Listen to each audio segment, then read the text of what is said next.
Hello friends, welcome back to my channel. இன்னைக்கு நம்ம என்ன கான்செப்ட் எடுத்துட்டு வந்திருக்கோம்னாக்கா, நிறைய பேர் வந்து லெஹங்கா வந்து ரெடிமேடு செமி ஸ்டிச் லெஹங்கான்ற மாதிரி வாங்கிட்டு வரீங்க. அதில் வந்து நம்ம ஹிப்பு வந்து பார்த்தீங்கன்னா கிட்டத்தட்ட அவன் வந்து ஒரு 50 இன்ச்சு அந்த அளவுக்கு வந்து ஹிப்பு வச்சுருக்கான். அவங்களோட ஹிப்பு சைஸ் வந்து 30 தான் இருக்குது. அப்போ என்ன பண்ணலாம் அப்படின்றது நிறைய பேருக்கு இந்த ஆல்ட்ரேட் வந்து பண்ணுறது எப்படின்றது நம்ம வந்து இன்னைக்கு அதுதான் வந்து இன்னைக்கு கான்செப்டாக எடுத்துகிட்டு வந்திருக்கோம். இதை வந்து பார்த்தீங்கன்னாக்கா நீங்கள் இப்போ ஒரு சிலர் வந்து 40 இருப்பாங்க, அவங்களுக்கு ஓரளவுக்கு ஈஸியாக இருக்கும்.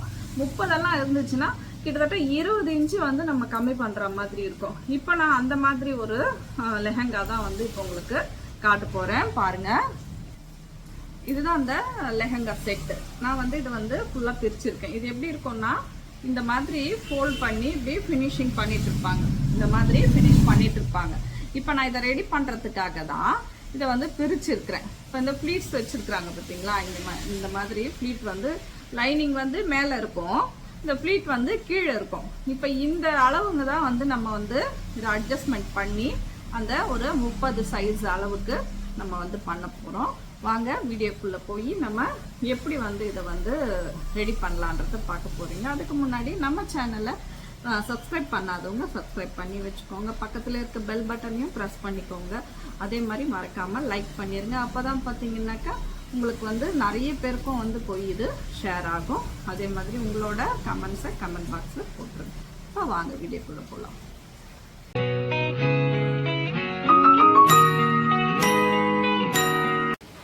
இப்போது நம்ம இந்த லெஹங்காவை வந்து எப்படி வந்து ரெடி பண்ணுறோன்றது தான் பார்க்க போகிறீங்க. இந்த ஃப்ளீட்ஸ் வந்து ஃபஸ்ட்டு வந்து நான் ஒரு 1/2 இன்ச்சுக்கு வந்து பிளான் பண்ணுறேன். எப்படின்னு கேட்டிங்கன்னாக்கா, இப்படி ஒரு ஸ்ட்ரெயிட் லைன் தான் இங்கே போட்டிருக்கு இல்லையா. நம்ம இந்த என்ன பண்ணலாம், இது இங்கே இருக்குது இல்லைங்களா, இதை இப்படி கிராஸாக இது வந்து பார்த்திங்கன்னா இந்த 1/2 இன்ச்சு இப்படி கிராஸாக போடணும். அந்த மாதிரி எல்லாத்துக்குமே நீங்கள் ஒரு 1/2 இன்ச்சை வந்து ஃபஸ்ட்டு 1/2 இன்ச்சு தான் வந்து நம்மளுக்கு தொடக்கமாக இருக்கணும். ஏன்னா நிறையவே வந்து உங்களுக்கு வந்து பிடிச்சிட்டிங்கன்னா திருப்பி பிரிக்கிற மாதிரி இருக்கும். அந்த மாதிரி பிரிக்காமல் நம்ம ஒரு 1/2 இன்ச்சுக்கு இப்படி பிளான் பண்ணிக்கணும். அதை இப்படி வந்து ஸ்டிச் பண்ணணும்.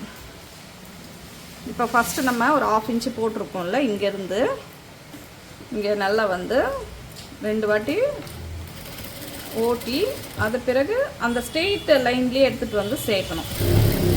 அதோட தையல் இருக்கு இல்லையா, இங்கே ஸ்ட்ரெயிட் தையல், அந்த தையலில் வந்து சேர்க்கணும். இது வந்து அயன் பண்ணியிருக்காங்க, அதனால் இந்த தையல் என்ன ஆகுதுன்னா நம்மளுக்கு அயனிங் மாதிரி தையல் கிடைக்குது. அதனால் நம்ம ஜஸ்ட் இங்கே, ஏன்னா இது ஃபோல்டிங் ஆகிடும், அதனால் அந்த ஒரு கிராஸ் வந்து போட்டுக்கலாம். இப்போது இந்த மாதிரி தான் வந்து நம்ம இப்படி தான் வந்து இது எல்லாத்துக்கும் வந்து ஒரு 1/2 இன்ச்சாக, இப்போ இங்கே ஒரு 1/2 இன்ச் போட்டிருக்கோம்ல, இந்த 1/2 இன்ச்சும் அதே மாதிரி போட்டுக்கலாம்.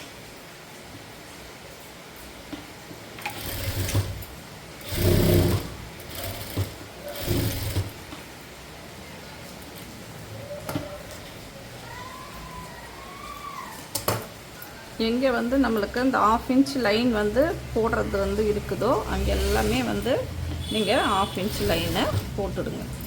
நான் இப்போ இந்த மாதிரி எல்லாத்துக்கும் போட்டுட்டு காட்டுறேன். இப்போ ஓரளவுக்கு வந்து நம்ம வந்து எல்லாமே வந்து இந்த மாதிரி அந்த 40 இருந்தது இதில் நம்ம வந்து கிட்டத்தட்ட இந்த அளவு வந்து எடுத்துன்னு வந்துட்டோம். எவ்வளோக்கு எடுத்துகிட்டு வந்தோம்னாக்கா அளந்துடலாம். 2 பக்கத்தையும் சேர்த்து அளந்துட்டு கரெக்டாக இந்த 30க்கு எடுத்துன்னு வந்துட்டேன். ஓரளவுக்கு இல்லை, நல்லாவே எடுத்துகிட்டு வந்துட்டு இப்போ இதை நம்ம என்ன பண்ணலாம், ஒரு அயனிங் பண்ணிக்கலாம். அயனிங் பண்ணிக்கிட்டு அது ஆசிடிஸ் வந்து எப்படி இருக்குமோ அப்படி இருக்கும். நீங்கள் ஸ்டீமிங் அயனிங் இருந்துச்சுன்னா ரொம்ப பெஸ்ட்டு. அப்படி நார்மல் அயனிங் இருக்குன்னாக்கா இப்போ வந்து ஒரு நியூஸ் பேப்பர் வச்சுட்டு அயன் பண்ணுங்கள். ஏன்னா வந்து பொசுங்கிறதுக்கான நிறைய சான்சஸ் வந்து இருக்குது. அதனால் பார்த்து அயன் பண்ணிங்க. இதை அயன் பண்ணிவிட்டு நான் வந்துடுறேன். இப்போ இது அயன் பண்ணி எடுத்துகிட்டு வந்துட்டேன். இப்போ என்ன பண்ணலான்னாக்கா, இதுக்கு மேலேயே ஒரு தையல் போட்டு வச்சிடலாம். ஒரு பக்கமாகவே இந்த போர்ஷன் வந்து இப்படி ஒரு பக்கமாகவே இருக்கிற மாதிரி அந்த 1/2 இன்ச்சுக்கு நீங்கள் ஒரு தையல் போட்டுடுங்க. இது வந்து ஆல்ட்ரேஷன் வந்துச்சுன்னா பண்ண முடியலன்ட்டு கொடுத்துடாதீங்க. இதை நீங்கள் இப்படி பண்ணி பாருங்கள். இதுக்கு வந்து பார்த்திங்கன்னா நீங்கள் நல்லா லெஹங்காவுக்கு வந்து பண்ணும்போது நீங்கள் நல்ல ரேட்டே எடுத்துக்கலாம். ஏன்னா இதுக்கு அவ்வளோ வேலை இருக்குது. ஏன்னு கேட்டால் நம்ம அதை பிரித்து அது பிறகு அது கரெக்டான அளவுக்கு கொண்டு வந்து அது பிறகு தான் நீங்கள் வந்து தச்சு கொடுக்க போகிறீங்க. அதனால் நம்ம வந்து ஒரு லெஹங்கா ஸ்டிச் பண்ணுற அளவுக்கு தான் இது ஒரு வேலை இருக்கும். பட் என்னென்னா லைனிங்கு எல்லாமே இதில் இருக்குது. இருந்தாலும் அந்த அளவுக்கு நம்ம ஆல்ட்ரேட் பண்ணுறதுனால நம்ம இதுக்கு வந்து பார்த்திங்கனாக்கா நீங்கள் ஒரு சார்ஜ் பண்ணலாம்.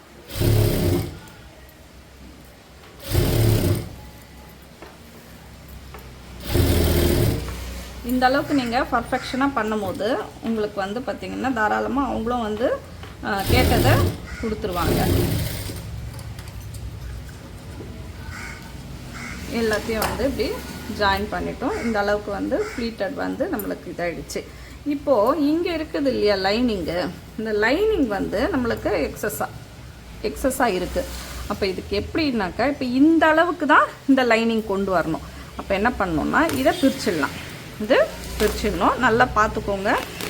நான் ஏன் வந்து ஸ்டெப் பை ஸ்டெப்பாக பிரிக்கிறேன்னா நீங்கள் வந்து இந்த அளவில் தான் கொண்டு வரணுன்றதுக்காக தான் ஸ்டெப் பை ஸ்டெப்பாக பிரிக்கிறேன் நான். இப்போ இது இருக்கட்டும். இங்கே வந்து பார்த்திங்கன்னா இதுதான் வந்து ஹைட்டுக்கான மெஷர்மெண்ட்டு. இங்கிருந்து தான் இதை வந்து இப்படி அட்டாச் பண்ணியிருந்தாங்க. எப்படின்னாக்கா இந்த அளவு இது இருக்குது இல்லையா, இந்த அளவை இதில் வச்சு இப்படி அட்டாச் பண்ணாங்க. இது மேலே வந்து ஃபோல்டிங் ஆகிற மாதிரி இது வந்து இதில் வந்து அட்டாச்சில் இருந்தது. புரியுதுங்களா? இது வந்து இப்படி ஃபோல்டிங்கு ஆகிடும். அப்போ நீங்கள் இதை வந்து நல்லா வந்து பார்த்து வச்சுக்கோங்க. இது எக்ஸஸான பீஸு. இப்போ இது எதுக்கு எடுத்துகிட்டு வந்தோம்னா இது வந்து இந்த அளவுக்கு இது வந்து வரணுன்றதுக்காக தான் இந்த எக்ஸஸான பீஸை வந்து நம்ம ரெடி பண்ண போகிறோம். அதுக்கு என்ன பண்ணலான்னா இதுக்கும் ஒரு சின்னதாக இப்படி ஃப்ளீட் வந்து அங்கங்கே வரா மாதிரி வச்சிங்கனாக்கா இது இங்கே வந்து உக்காந்துரும். இதில் இப்படி கிட்டத்தட்ட நம்ம ஒரு 20 இன்ச்சு இல்லையா, எத்தனை ஃப்ளீட் இருக்கோ அத்தனை ஆஃப் வந்து நம்ம கம்மி பண்ணியிருக்கோம். அதனால் நீங்கள் ஃப்ளீட் வந்து அங்கங்கே வைங்க.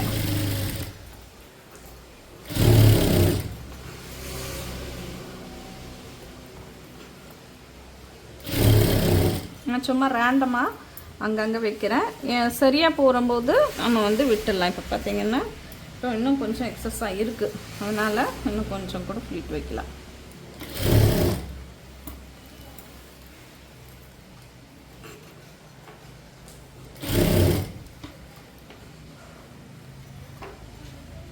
கரெக்டாக இருக்குது.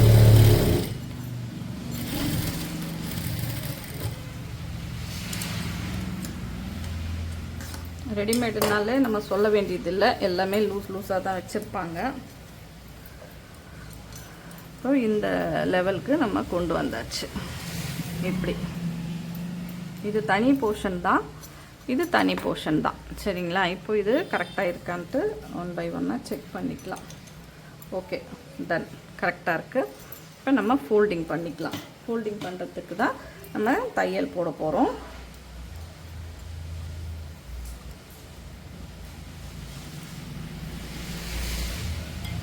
இதை இப்படி வச்சிடலாம்.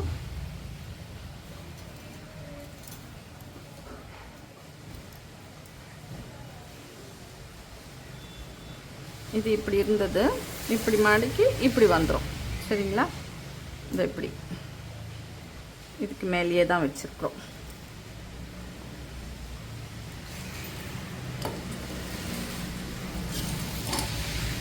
ஒரு பெரிய தையல் வச்சு போடுங்க.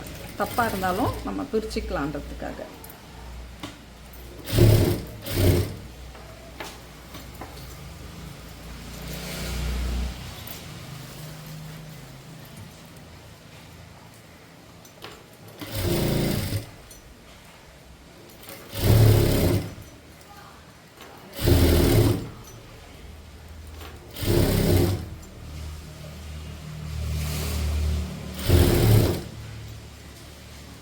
இதுக்கு வந்து இவ்வளோ பீஸ் வந்து நம்மளுக்கு எக்ஸஸாக இருக்குது. அதை நம்ம கட்டிங் பண்ணிடலாம். இது சரியாக இருக்கான்னு பார்த்துட்டு நம்ம கட்டிங் போட்டுடலாம்.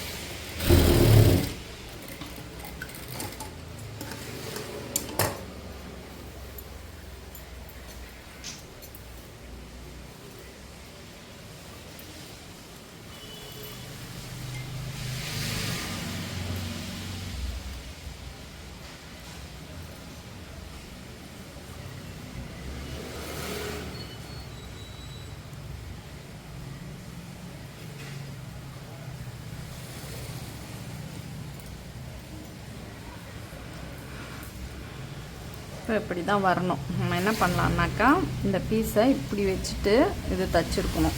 சரிங்களா? அதை பிரிச்சுட்டு இப்போ இப்படி ஃபோல்டு பண்ணால் கரெக்டாக வந்துடும். சரிங்களா? அது பிரிச்சுட்டு நம்ம ரெடி பண்ணலாம். இப்போ இப்படி எல்லாமே வந்து ஸ்டிச் பண்ணியாச்சு. இதையும் வந்து நான் வந்து பெல்ட் வச்சுட்டேன்.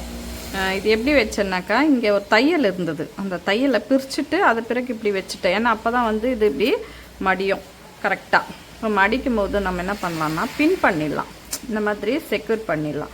ஏன்னு கேட்டால் ஒரு வேளை பிரிஞ்சு வந்துட்டு கூடாது. அதே மாதிரி ஒரு மாதிரி பஃபியாக, ஏன்னா இங்கெல்லாம் வந்து நம்ம தையல் வந்து இது பண்ணியிருக்கோம். ஏன்னு கேட்டால் இது பெருசாக இருந்ததுனால நம்ம என்ன பண்ணோம், ஃப்ளீட் மாதிரி வச்சுருக்கோம். அதனால் இந்த பஃபியாக வந்து எழுந்து வந்துடக்கூடாது. தைக்கும் போது லூஸ் விட்டுறக்கூடாது. அதுக்காக இந்த மாதிரி பின் பண்ணிடுங்க. இந்த சுருக்கங்கள்லாம் வந்து இல்லாமல் இதை இப்படி தான் பின் பண்ணணும். இது ஒன்ஸ் பிரித்தாலே வந்து நம்மளுக்கு ரொம்ப தலைவலி தான். இருந்தாலுமே நம்மளால் முடிஞ்ச அளவுக்கு இதை வந்து கரெக்ட் பண்ணிடலாம். இதெல்லாம் வந்து கடைசியாக வந்து இந்த பிசுறுங்கள்லாம் வந்து நம்ம கட் பண்ணி விட்டுடலாம். இப்போ வந்து பின் பண்ணிக்கலாம் கரெக்டாக. இதை கீழே வேறு இந்த கார்டு கொடுத்து தைப்பாங்க இல்லையா, இந்த மாதிரி கார்டு கொடுத்து திக்னஸ் பண்ணுவாங்க. அது வந்து நம்மளுக்கு வெயிட் அதிகமாக இருக்கிற மாதிரி இருக்குது. அதனால் அதை பார்த்துக்கிட்டு நம்ம நிதானமாக அந்த வெயிட்டை வந்து புஷ் பண்ணிட்டு தான் நம்ம வந்து கரெக்ட் பண்ணணும்.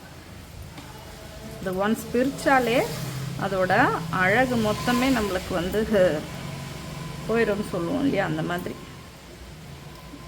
இங்கே வந்து நம்ம ஒரு தையல் போட்டுடலாம் ஸ்டேபிளாக இருக்கிறதுக்கும்.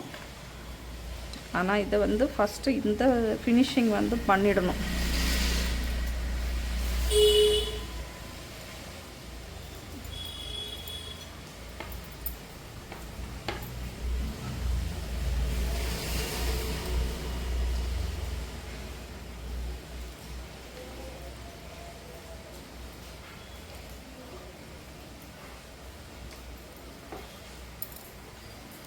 எவ்வளோ துணி இவ்வளோ போட்டு பாருங்கள். ஏன்னா அந்த லைனிங்கை நம்ம அவ்வளோ பஃபியாக வந்து மடிச்சிருக்கோம்.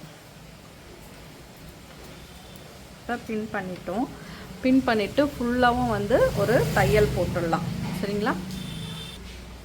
இப்போ நம்ம தச்சிடலாம். நான் எல்லா பக்கமும் கரெக்ட் பண்ணிட்டேன். கரெக்ட் பண்ணிவிட்டு இதை உள்ளே தள்ளிட்டு பெரிய தையல் வைங்க ஃபஸ்ட்டு.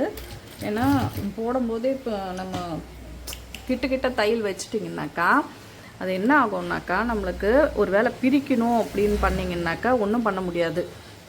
பிரித்து தைக்கும் போது டஃப்பாக இருக்கும். அதனால் கொஞ்சம் பெரிய தையல் வச்சு நிதானமாக இந்த பைப்பிங் மேலேயே வந்துடுற மாதிரி பார்த்துக்கோங்க. அப்போ இது வந்து ஓரளவுக்கு செக்யூர் ஆகிடும். நிதானமாக எடுத்துக்கோங்க. எந்த இது எடுத்தாலும் கொஞ்சம் பொறுமையாக பண்ணிங்கன்னா பிரித்து தைக்க வேண்டியதில்லை. பார்த்துக்கோங்க.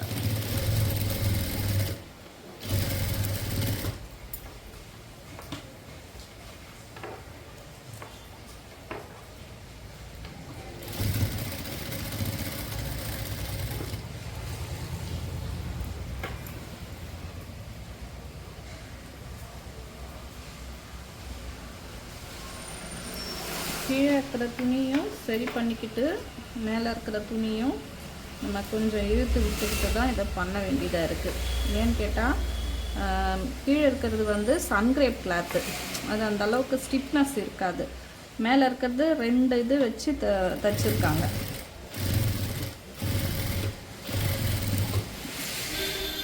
நம்மளுக்கு இந்த ஃப்ரண்ட் போர்ஷனை நீட் ஃபினிஷிங் ஆகிடுச்சுன்னா போதும்.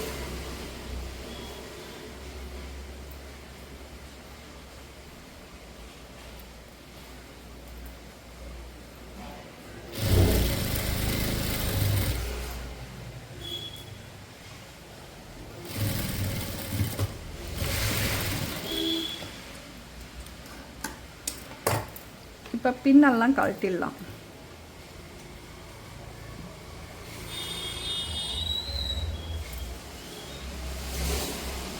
பின்னை கழட்டிட்டு இப்போது இந்த இடத்துல இப்படி இருக்குது. அதனால் நம்ம வேறு வழி இல்லை, நம்ம ஒரு அயனிங் பண்ணி விட்டுடலாம். இங்கே ஒரு ஸ்டேபிளாக ஒரு தையல் போட்டு விட்டுட்டோம்னா இது வந்து கரெக்டாக வந்து நின்றுடும். ஏன்னா நம்மளுக்கு இந்த போர்ஷன் தான் வந்து நம்மளுக்கு மெயின். நம்ம எல்லாத்தையும் பார்த்துட்டு இருக்க முடியாது ஆல்ட்ரேஷனில். ரொம்ப வந்து நம்ம பக்காவாக பண்ணணும் அப்படின்னா லைனிங்கே எதையோ ரெண்டுத்தையும் பிரிச்சுட்டு தான் பண்ணுற மாதிரி இருக்கும். இது நல்லா அயன் பண்ணிட்டாக்கா இது வந்து ஃபினிஷ் ஆகிடும். அதே மாதிரி இது வந்து பார்த்திங்கன்னா நம்மளுக்கு அந்த ஹிப் ஷேப்பு கரெக்டாக வந்து லெவலுக்கு வந்துடுச்சு. ஓகேங்களா? இந்த வீடியோ வந்து உங்களுக்கு யூஸ்ஃபுல்லாக இருந்திருக்கும். யூஸ்ஃபுல்லாக இருந்துச்சுனாக்கா இதே மாதிரி வீடியோ வேணும்னாலும் நம்ம கமெண்ட் பாக்ஸில் கமெண்ட் பண்ணுங்கள். மறக்காமல் சப்ஸ்கிரைப் பண்ணிக்கோங்க. பாய்.